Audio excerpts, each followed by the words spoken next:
we're gonna have a little chat. Okay. Okay? And we can do it the hard way, or we can do it the easy way. I'd like to pick the easy way. Get over here and give me your wrists. Okay. Now, I have a plan. I'm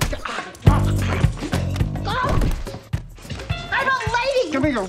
Animal! Stop fighting me. Yeah, I'll fight it. You like that? You like that? Director Seth Gordon burst onto the scene with The King of Kong, A Fistful of Quarters, his breakout documentary about the cutthroat world of old-school arcade competitions. Since it seemed like Gordon understood comedy, characters, and story, he was picked to direct scripted comedies, and that's where the trouble started.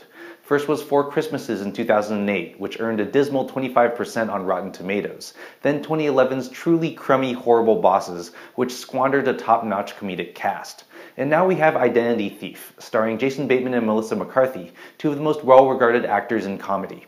Unfortunately, Identity Thief shows that the sloppy storytelling and lame characters in Gordon's first two films weren't aberrations, but a pattern in a movie so lazy it doesn't bother to go beyond a first grader's understanding of how identity theft even works. Bateman plays an underpaid accounting rep from Colorado named Sandy Patterson, which becomes a hilarious running joke since Sandy is a girl's name. Sandy gets scammed by Diane, played by McCarthy, who lives in Florida and is a professional identity thief, though you wouldn't know it by how carelessly she uses the credit cards she starts in Sandy's name. Because identity theft is apparently a crime so impenetrable that the police and credit card companies are incapable of stopping, tracking, or prosecuting it, Sandy makes the incomprehensible decision to fly to Florida to apprehend Diane and bring her back to Colorado so she can be charged with stealing his identity, since supposedly that's the only way Sandy can clear his name and keep his lucrative new job. But when this genius plan goes awry, Sandy and Diane end up on a wacky road trip, with only a week to drive back to Colorado before Sandy loses his job. They're pursued by the world's most careless hitman, played by Robert Patrick, and two oddly good-looking criminals, played by Genesis Rodriguez and the rapper T.I., who got swindled by Diane over forged credit cards.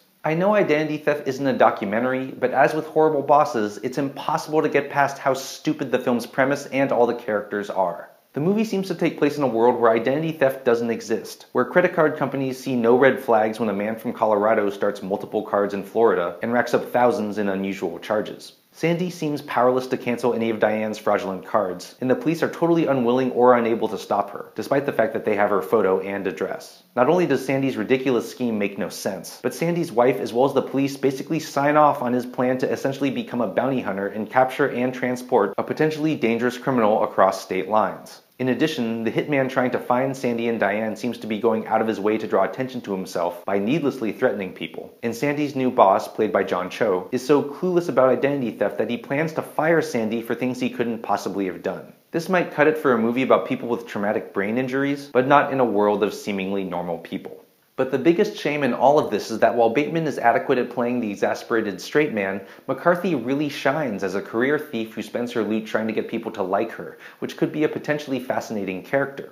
Identity Thief is McCarthy's first starring role in a major movie, and while the script and story suck, she not only owns the screen while showing her impressive physical and improvisational comedic talents, but that she's also capable of some great acting and is more than able to pull off more serious dramatic roles. But by no means is that a good enough reason to see Identity Thief, a movie so dumb you'll wonder how characters like this could have survived into adulthood. I'm Jonathan Kim, and this is a ReThink Review.